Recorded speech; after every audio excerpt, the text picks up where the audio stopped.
ٹکراتا ہے، مخالفت کرتا ہے، وہ بدعت سیاح ہے، اس سے بچنا ہے.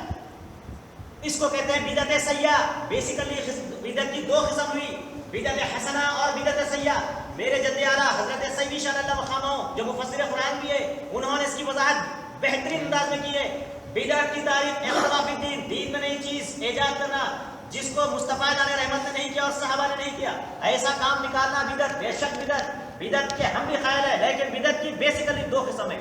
اس لیے کہ بدعت نئی چیز کا ایجاد کرنا. نئی چیز اچھی بھی ہو سکتی، بری بھی ہو سکتی ہے. نئی چیز اچھی بھی ہو سکتی ہے، بری بھی ہو سکتی ہے. اچھی بدعت کو کہے حسن، اس کی دلیل حضرت عمر رضی اللہ عنہ فرماتے ہیں ھذا احسن بدعت. حسنہ بدعت اچھی چیز جو اب اچھی کی تشریح کیا ہے، اس کا ڈیفینیشن کیا ہے؟ ایسا نیا کام جس کو مصطفیٰ جان رحمت اور صحابہ نے نہیں کیا اور وہ قرآن حدیث سے ٹکراتا نہیں بلکہ قرآن حدیث کی تقویت کے لیے ہے، وہ ھذا احسن بدعت. بدعت حسنہ ایسی بدعت. ایک اور حدیث کا مفہوم ہے، حضور فرماتے ہیں میرے بعد جس نے نکالا دین میں نیا راستہ جس سے دین کو نقصان پہنچے، ایسا راستہ نکالنے والا بھی جہنمی، اس پر عمل کرنے والے بھی جہنمی. ایک اور حدیث کا مفہوم، ایسا راستہ میرے بعد جس نے دین میں ایسا راستہ نکالا جس سے دین کو قرآن حدیث کے کانسیپٹ کو تقویت ملتی ہے، ایسا راستہ نکالنے والا بھی جنتی، اس کو ثواب ملے گا اور اس پر عمل کرنے والوں کو بھی ثواب ملے گا. اہل سنت الجماعت کے جتنے شعار ہیں، اہل سنت الجماعت کے جتنے شعار ہیں جو اہل سنت الجماعت کے علماء اور افہام مشائخ بیان کرتے ہیں اور ہم اس کو کرتے ہیں احسن سمجھ کر، یہ سب کے سب بدعت حسنہ ہیں. مثلا حلقہ ذکر، یہ کیا میں صبح ایک ساتھ بیٹھ کے لیٹا من کر کے ذکر کر رہے ہیں، یہ کیا حضور کرے تھے کیا؟ ہاں حضور بھی کریں، یہ سنت بھی ہے اور بدعت حسن بھی ہے. یہ سامنے رکھے فاتحہ سنت بھی ہے اور بدعت حسن بھی ہے. درگاہوں پر حاضری دینا یہ سنت بھی ہے اور پھر بدعت حسن بھی ہے. فاتحہ آج کے طریقے سے پڑھنا بدعت بھی ہے اور سنت بھی ہے. سرکار نے کیا ہے، سرکار دو علیہ وسلم شہدائے بدر کی مزارات پر جا کر وہاں پر ان کی عظمت بیان کریں، ہمارے لیے دلیل ہے، ہم بھی خبروں پہ جا سکتے ہیں. عزیزان محترم، تو بدعت کا بیسک کانسیپٹ کیا ہے؟ قرآن حدیث سے ایسا نیا طریقہ جو قرآن حدیث کے بیسک کانسیپٹ سے اور قرآن حدیث کے احکامات سے ٹکرانا نہیں بلکہ اس کی تقویت کے لیے ہو، وہ بدعت نہیں کہلاتا. بدعت سیاح نہیں کہلاتا، بدعت حسن کہلاتا، بدعت حسنہ. عزیزان محترم، ایسے بہت ساری دلیلیں. تو میں عرض کر رہا تھا ممبر و محراب بھی حضور کے دور میں نہیں تھے، وہ بھی بدعت. قرآن میں زیر زبر بھی نہیں تھے سرکار کے دور میں، بلکہ صحابہ کے دور میں بھی نہیں. حجاج بن یوسف نے امپلیمنٹ کیا، وہ بھی بدعت. اگر اعراب میں لگے تو پڑھ سکتے آپ قرآن الحمدللہ رب العالمین، یہ کریکٹ پرونانسیشن ہے. عرب کے لوگوں کو اعراب کی ضرورت نہیں تھی، بغیر اعراب کے بھی وہ لوگ الحمدللہ رب العالمین پڑھتے ہیں. اگر اس کو اعراب نہیں لگائے تو آپ پڑھ سکتے ہیں. ال کی جگہ ال بھی ہو سکتا ہے، ال بھی ہو سکتا، حمد کی جگہ ہند بھی ہو سکتا، ہند بھی ہو سکتا، للہ کی جگہ اللہ بھی ہو سکتا، للہ بھی ہو سکتا. 50 غلطیاں. تو پھر یہ اعراب لگانا بدعت. اگر اعراب نہیں لگائیں گے تو پڑھ نہیں سکتے، لگانا ضروری ہوا. تو پھر یہ کون سی بدعت ہوئی؟ بدعت حسن، حسنہ بدعت ہوئی، اچھی بدعت ہوئی. ایسے ہی جتنے علماء آج عالم بن کے آتے ہیں، مولانا بیٹھے ہیں عالم دین ہے، ان سے پوچھو نحو صرف بغیر پڑھے کہ انہوں عالم بنے؟ نحو نہ صحابہ پڑھے نہ سرکار پڑھایا، نہ سرکار نے پڑھایا نحو کی تعلیم، نہ صحابہ نے نحو کی تعلیم پڑھے. نحو اور صرف کے بغیر انہوں عالم نہیں بن سکتے. مگر نحو صرف آج کے مدارس میں ہر عالم دین کو پڑھنا پڑتا ہے، مگر بدعت. لیکن احسن بدعت حسنہ ہے. اگر نحو صرف یہ نہیں پڑھے تو قرآن کا معنی مفہوم نہیں کر سکتے. قرآن عربی لغت میں عربی لینگویج کو سمجھ ہی نہیں سکتے. سمجھنا ہے لیکن نحو صرف پڑھنا ہی پڑھنا ہے. عزیزو، کہاں تک بدعت بولو گے ہم کو بدعت ہے؟ اصل میں حقیقتاً ریفرنس سے قرآن اور ریفرنس سے حدیث کی بنیاد پر صحیح دیکھیں تو بدعت ہی گم ہے. حقیقت ہے یہ. حضرت اس کا ریفرنس حضرت علامہ ڈاکٹر طاہر القادری صاحب اللہ فرماتے ہیں حقیقتاً بدعت وہ ہے جو اہل سنت کو بدعت کہتے ہیں. کیوں؟ اس لیے کہ جتنے شعار ہیں یہ سب صحابہ کے بعد تابعین تابعین تابع تابعین سب کرتے ہوئے آئے اہل سنت. حضور سے محبت، عشق، حضور کا ادب، تعظیم، توقیر، یہ عین ایمان ہے. آج اس میں بدعت ہو رہا ہے تو بدعت وہ ہوئے نا، ہم کیسے بدعت ہو گئے؟ تو عزیزو، بدعت سیئہ وہ بدعتیں ہیں جو قرآن حدیث سے ٹکراتی ہے، جیسے علم بٹھانا، اس سے منتیں مانگنا، یہ ساری چیزیں بدعت سیئہ میں آتی ہیں. عزیزو، بدعت سیئہ یقیناً غلط ہے. حسنہ کی بات کرو، احسن بدعت. اگر احسن میں احسن کو بھی نہیں مانتا، سیئہ کو بھی نہیں مانتا تو زندگی جی نہیں سکتا. اگر تو احسن کو بھی نہیں مانتا، سیئہ کو بھی نہیں مانتا تو پھر آپ کیا ہے؟ کوارٹرس میں نہیں رہنا. ٹھیک ہے، کوارٹرس میں حضور صلی اللہ علیہ وسلم نہیں رہے. ڈامر روڈ پہ نہیں چلے سکتا، آپ ہی نہیں چلنا، سائیکل نہیں چلانا، گاڑی نہیں چلانا. آپ کہاں تک چھوڑیں گے؟ آنکھ نظر نہیں آ رہی ہے، چشمہ نہیں پہننا، بات کرنا ہے فون نہیں کرنا. آج جس قسم کے لباس اور آج جس قسم کے کھانے کھا رہے ہیں، یہ سرکار کھائے گا. دیکھو آدھی سے ملتے ہیں پلیٹیں کون سی استعمال کر رہے ہیں آپ؟ میرے آقا کیا استعمال کریں گے؟ کیا کیا چھوٹ جائے گا زندگی سے؟ ہاں، بہت کچھ چھوٹ جائے گا. چیزوں بدعت کا صحیح مفہوم، احسن بدعت اختیار کی جا سکتی ہے، کرنا ہوگا. تو میں عرض کر رہا تھا حضرت علی رضی اللہ تعالیٰ عنہ سے عمر رضی اللہ تعالیٰ عنہ مشورہ لیتے ہیں، پھر فیصلہ آپ کے مشورے کے مطابق عمل کرتے ہیں. خارجیہ کیا بولے؟ انہوں اپنی عقل سے کرتے ہیں، اپنی طبیعت سے کرتے ہیں، مزاج سے. آج یہی ہے نا، آج علماء کے خلاف کوئی بھی بڑے سے بڑے عالم آ کے بیان کر دو، ہاں وہ عالم ایسا نہیں بولے، وہ عالم صاحب کو جو بولے تھے نا وہ غلط ہے. ارے وہ قرآن بڑے عالم صاحب ہیں، بزرگ ہیں، جامع کے ہیں، وہ دیوبند کے ہیں، وہ بریلی کے ہیں، بہت اچھے بزرگ ہیں، عاشق رسول ہیں بھی. نہیں، انہوں وہ بیان میں ایسا بولے نا، کوشش سوچے کہ کدھر جا رہے ہیں، دیکھو کہاں ٹھہرے ہوئے، ایسا بول کے بہکا رہے ہیں. آتے نہیں، بیٹھتے نہیں، سنتے نہیں، کتابیں چاہتے ہیں. آج کل کیا ہے، نوجوان طبقہ بھی ایک خاص کتنا چل رہا ہے، انٹرنیٹ نیٹ پہ آ جاتا، سب دیکھ لو، نیٹ پہ دیکھ لو، سب نیٹ پہ کیا کیا آتا وہ بھی دیکھ لو. کون بیٹھ کے جا رہا اس سے کیا ہے، کیسے کرے، سرچ کرے. سرچ ہے آپ کا نیٹ پہ کون ڈالتے ہیں؟ ارے یہاں بیٹھ کے کتاب و سنت کی روشنی میں علماء عرفاء مشائخ بیان کر رہے ہیں، تو ایسا کہ بولے، ایسا کہ کرے. نیٹ پہ کر سکتے سوال، تمہارا سوال گھسنا ہی نہیں اس کے اندر، گھسا تو تیرا حق بولتے، وہاں پہ جاتا ہی نہیں، امپلیمنٹ ہوتا ہے. جو بولا سن لے رہے ہیں، آ کے میں نیٹ پہ دیکھ لیا، ایسا ہے، میں واٹس ایپ پہ دیکھ لیا، میں جو ہے فیس بک وہ یوز کرتا ہوں. میرے آئینے میں دیکھو اپنا فیس، اپنے ایمان کا فیس، تم کہاں ٹھہرے ہوئے، آئینے میں دیکھو کیا کتاب و سنت. ذرا یہ سوچو، کل قیامت کے دن میدان حشر بپا ہوگا اور حوض کوثر پہ حسنین کریمین کی حکومت رہے گی. پل صراط پر سرکار کھڑے ہوں گے. سرکار کی حدیث کا مفہوم ایک صحابی نے مجھے وسلم جب میدان حشر بپا ہوگا، یا رسول اللہ کہاں دے ڈھونڈوں آپ کو؟ سرکار بول گئے پل صراط جانا ڈھونڈو، آپ ہنستے نا، بیٹھے کے رہے تو بولے سرکار پل صراط پہ مجھے دیکھو، میزان پر مجھے دیکھو، کیونکہ میزان تل رہے ہیں. قربان جائیں محسن مصطفیٰ جانے رحمت پر، کیسے شفیع و رفیق ہیں، رحمت للعالمین ہے. جہاں جہاں تم لوگ پھنس سکتے ہیں میں وہی رہوں گا، بولے سرکار. تو حسنین کریمین نوجوانوں نے کیا ہے، ترمذی شریف کی حدیث، الحسن والحسین سید الشباب اہل الجنہ. کیا بول رہے ہیں سرکار؟ الحسن والحسین سید الشباب اہل الجنہ. یہ میرے نواسے حسنین کریمین نوجوانوں نے جنت کے سردار ہیں. اچھا نوجوانوں کے ہیں، ہم لوگ بوڑھے ہیں نا، ہم لوگ 50 کے اوپر ہو گئے، 40 کے اوپر ہو گئے، بچوں کے عزیزو. پیارے نبی کی پیاری پیاری باتوں کا مفہوم، بات سرکار افصاح العرب ہے. کیا ہے سرکار؟ عرب کے فصیح ہیں. عرب کی فصاحت دنیا میں مشہور. میرے دوست، تم اگر ایک شعر بولے تو دوسرا شعر بول دیتے ہو تو، مگر میرے آقا علیہ الصلوۃ والسلام افصاح العرب، عربوں میں بھی فصیح ہیں. الحمدللہ، آپ سے بڑھ کر کوئی فصاحت و بلاغت رکھنے والے نہیں. آپ اگر ایک ارشاد کر دے بات، ہزاروں مفہوم اس کے اندر چھپے ہوتے ہیں. کیا فرمایا سرکار نے؟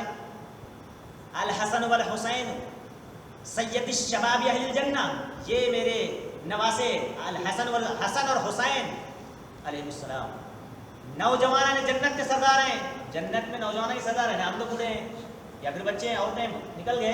اب یہاں ایک لطیف نکتہ، قیامت کے دن اللہ تعالیٰ جنتیوں اور جہنمیوں کی عمروں کو جوانی کی عمر میں کر دیں گے، سب نوجوان کر دیں گے. بوڑھوں کو نہیں. بڑھیا پوچھتی ہے، آئے محمد صلی اللہ علیہ وسلم، آئے نبی اللہ، کیا میں جنت میں جاؤں گی؟ اے بوڑھی بوڑھی لوگ جنت میں نہیں جائیں گے، حدیث کا مفہوم سرکار کے ہمارے بوڑھے لوگ جنت میں نہیں جائیں گے، اب رونا شروع کر دو. تو سرکار نے فرمایا کہ تیری عمر کو اللہ تعالیٰ جوان بنا کر جنت میں ڈالیں گے. تو پتہ چلا کہ جوان ہر کوئی یہ دنیا میں جو بوڑھا ہے، بچہ ہے، ادڑ ہے، جوان ہے، کیسے بھی گزار لو تم، کبھی بھی تمہیں موت کبھی بھی آؤ. لیکن جنت میں جب داخلہ ہو گیا تو سب کے سب جوان رہیں گے. تو پتہ چلا سارے جنتیوں کے سردار رہیں گے حسنین کریمین. عزیزو، قیامت کے دن کی ہولناکیوں میں ایک گھٹ پانی کے لیے ترسیں گے. ایسے میں حوض کوثر پر کون ٹھہریں گے؟ حسنین کریمین رہیں گے وہاں پہ. اب پانی کی پیاس تم کو لگیں گی. یاد حسین کا جلسہ منایا گیا، جمعہ میں اعلان ہوا، سنتوں کا ٹائم ہو رہا، سنتوں کا ٹائم. واہ ماشاء اللہ، نیک صورت سے مارتا بولتے تھے وہ شیطان. سنتوں کا ٹائم، سنت کی بات ہو رہی، سرکار کی سنت. وہاں لکھ کے لگے تو نکو سنت نکالو، سنت نہیں رہنا چھٹکی ہے. اور وہ رہے سنتوں کا ٹائم ہو رہا ہے. ارے ہفتے میں ایک دن آتے رہے 6 رکعت سنت، ہفتے میں ایک دن آتے 6 رکعت سنت، 24 گھنٹے سنت لگی ہوئی تھی تو تو اعتراض کرا. ہفتے میں ایک دن آتی جمعہ کے دن 6 رکعت سنت، نماز فرض کے بعد 24 گھنٹے والی سنت نکال کو پھینکا. کدھر جا رہے ہیں میرے دوست؟ سمجھو دین کو، امپلیمنٹ کرو اپنی ذات پر. پہلے سنت کو محبت کرو سنت رسول سے، اس کے بعد خود بخود دین سمجھ میں آئے گا. اعتراض تو الغرض. عزیزان محترم، اللہ اپنے کرم سے بدعقیدگی سے ہمیں بچائے. عقیدہ مضبوط ہو. روایتیں ملتی ہے حدیث میں، جس کے قلب میں رائی برابر بھی ایمان ہو اس کی نجات کے 50 دلیلیں ہیں. گستاخی جس کے قلب میں زری بھی ہے اس کی بربادی کی بھی دلیل ہے.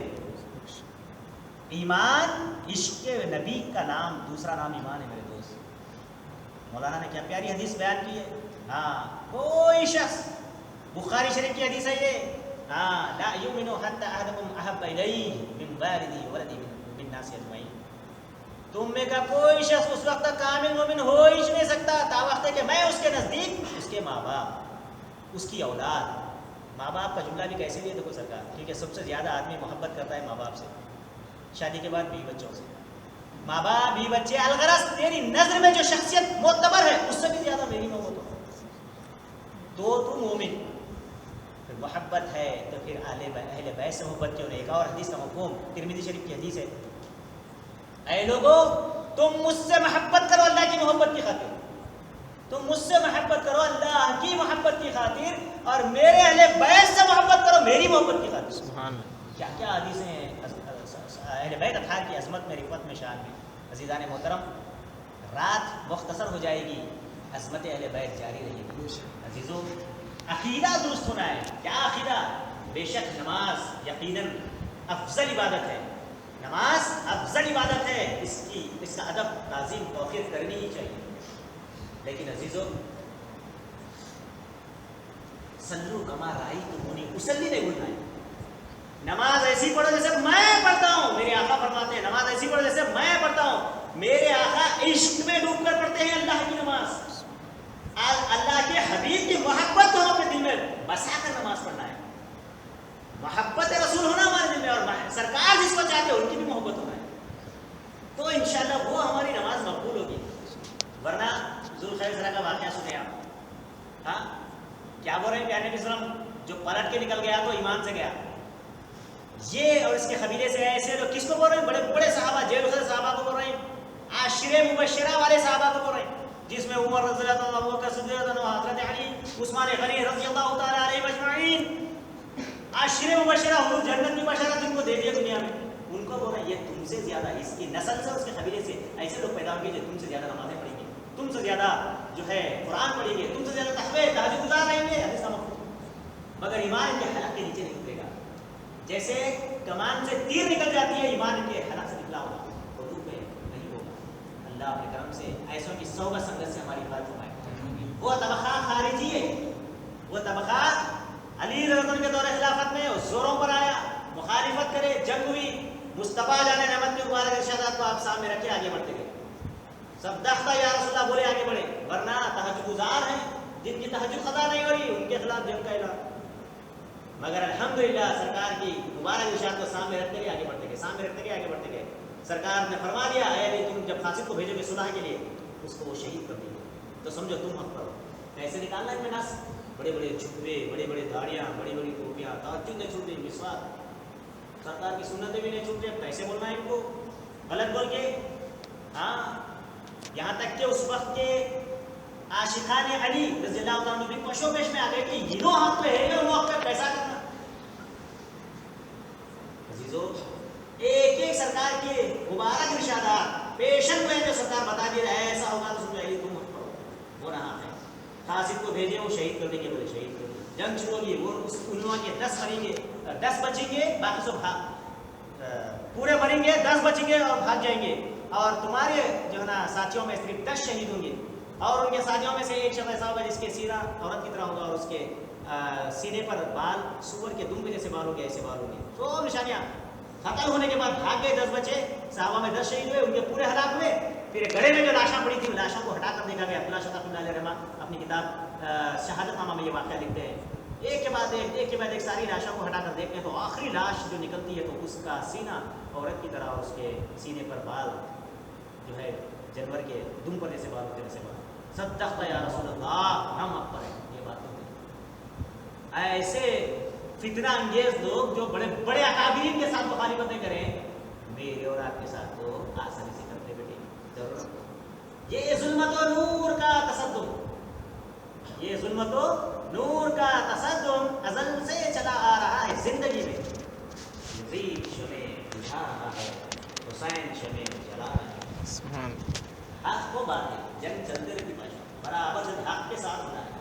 کسوٹی کتاب و سنت، حق و باطل کی جنگ برابر چلتے رہتی ہے. ہماری کسوٹی کیا ہونا ہے؟ کتاب اور سنت. عزیزان محترم، رات کافی ہو چکی ہے، وقت کافی ہو چکا ہے. بات یہی عرض کرنے کی تھی کہ عزیزوں میں پھر ایک بار وضاحت کے ساتھ کہہ رہا ہوں، مجھے اپنی انا کی کوئی فکر نہیں ہے، مجھے اپنے جے کی فکر نہیں ہے. اللہ اپنے کرم سے تکبر انا ریا حسد سے مجھے اور آپ کو سب کو اپنی پناہ ملے. لیکن یہ تو ضرور ہے کہ میں غلام حسینی ہوں، اہل سنت کے پرچم کو برابر پھیلاتا رہوں گا. اور آپ جانتے ہیں میرے آقا ہزاروں تلواروں تیروں میں نہیں ڈرے میرے دوست. کتاب حق اللہ کے حبیب کے دین کے پیغام کے لیے، استقامت قرآن و حدیث کے لیے اپنے خان والوں کے ساتھ جس میں بچے، خواتین، ضعیف سب ہیں، 72 نفوس قدسیہ کے ساتھ کربلا میں کھڑے ہو گئے ہیں آہلی چٹان بن کر، صبر و رضا کا پیکر بن کر. اگر کرشمہ کرتے میرے جد اعلیٰ فرماتے ہیں، کرشمہ کرتا اگر تو جہاں مٹا دیتا. سبحان اللہ. عزیزو جب آپ رنگ میں جا رہے تھے سب شہید ہو چکے، میرے پیر و مرشدی و مولائی عرض کرتے ہیں جب سرکار حضرت امام علی مقام حسین علیہ السلام رنگ میں جا رہے ہیں، آخری شہید بچے ہیں آپ کربلا کے میدان میں، سید الشہداء، اس وقت اپنی ذمہ داریاں، اس وقت زین العابدین رضی اللہ عنہ کے صاحب بندے بیمار تھے. قاعدہ کلیہ یہ تھا کہ بیمار شخص جنگ میں نہیں شامل ہوا کرتے تھے. تو نانا جان کا پٹا جو اپنے والد سے ملا تھا، نانا جان کی تلوار جو اپنے تلوار حیدری اور پٹا، یہ سب کچھ، اور پھر وہ علوم باطنیہ جو نانا جان سے ابا جان سے آپ کو ملی تھی، خلافت و جانشینی، ولایت کا سر چشمہ، سب کچھ عطا کرنا تھا. اور مولا کی مشیت بھی تھی کہ حضرت زین العابدین کو بیمار کر کے روک دیے، کیونکہ قیامت تک بڑھانا ہے آقا کی نسل کو، قیامت تک جاری رکھنا ہے. حضرت پیران پیر عبد القادر جیلانی علیہ اللہ مقام وہ بھی آنا ہے اس دنیا میں. حضرت خواجہ غریب نواز بھی آنا ہے، نسل بھی باقی رہنا ہے اور سب کی نسلیں ختم ہو جائے گی، آقا کی نسل جاری رہے گی. عزیزو آپ آئے خیمے میں اور اپنے صاحبزادے کو سینے سے لگاتے ہیں اور وہ سارے علوم کو منتقل کرتے ہیں آپ کے اندر. اپنا پٹا، ساری چیزیں آپ کو ٹچ کرتے ہیں، وہ آپ کے اندر منتقل ہوتی ہیں. آپ میرے پیر و مرشد و مولائی فرماتے ہیں کہ جب حضرت زین العابدین نے نظر ڈالی تو چشمہ شروع ہو گیا. آپ نے کہا روکو اسے، ہمیں یہ نہیں کردار مصطفی پہ چلنا ہے، نانا کے دین کو پیش کرنا ہے. کرشمہ کرتا اگر تو جہاں مٹا دیتا، فرات پہ جانے کی کیا ضرورت تھی؟ عباس رضی اللہ عنہ سکینہ قدر نہیں دیکھ سک رہے تھے، پیاس کی شدت تھی، گئے ہیں میں برداشت نہیں کروں. جانا سنت ہے. اس دنیا عالم ناسوت کہتے ہیں اس کو, عالم خلق کے تقاضوں کو پورا کرنا محمد رسول اللہ صلی اللہ علیہ وسلم کی سنت ہے جو اللہ کو پسند ہے. ورنہ ڈالی نظر تو چشمہ شروع ہو گیا. بجان برات کی عظمت یہاں ہے نا پانی. بیٹا کرامتیں دکھانے کا وقت نہیں ہے. اللہ کے دین کے لیے, نانا جان کے دین کے لیے سر کی بازی لگا, فراز سے بنا ہے پانی. کرشمہ کرتا اگر تو جہاں مٹا دیتا, فقط دکھانی تھی راہ رضا. سلام علیہ واخر دعوانا ان الحمدللہ رب العالمین. اللهم صل على سيدنا محمد وعلى آل سيدنا محمد وبارك وسلم. یا الہ العالمین تیرے شکر و کرم سے و عطا سے میرے مولا جو کہا گیا سنا گیا. اے کریم مولا اپنے فضل سے, کرم سے, عطا سے حسنین کریمین کے صدقے میں شہدائے کربلا کے اے اللہ ہماری دعا کو قبول فرما. ہم نے جو کہا سنا اس عمل کی توفیق عطا فرما. اے اللہ کہنے سننے اور روایتوں میں کہیں اونچ نیچ ہوتی ہے تو اپنے کرم سے معاف فرما. یا الہ العالمین مولا زندگی دے تیرے محبوب کے محبوب نوازوں کی غلامی کے ساتھ, عشق حسین کے ساتھ, غلامی حسین کے ساتھ, موت دے غلامی حسین کے ساتھ. ساری دعا کو اپنے کرم سے خود کے صدقے میں پیرانے سلسلہ کے صدقے میں حسنین کریمین کے کربلا کے شہداء کے ہماری دعا کو فرمائیے. اللهم صل على سيدنا محمد وعلى آل سيدنا محمد بفضل سبحان ربك رب العزة عما يصفون وسلام على المرسلين والحمد لله رب العالمين. بحق لا إله إلا الله محمد رسول الله. چلیے سلام سے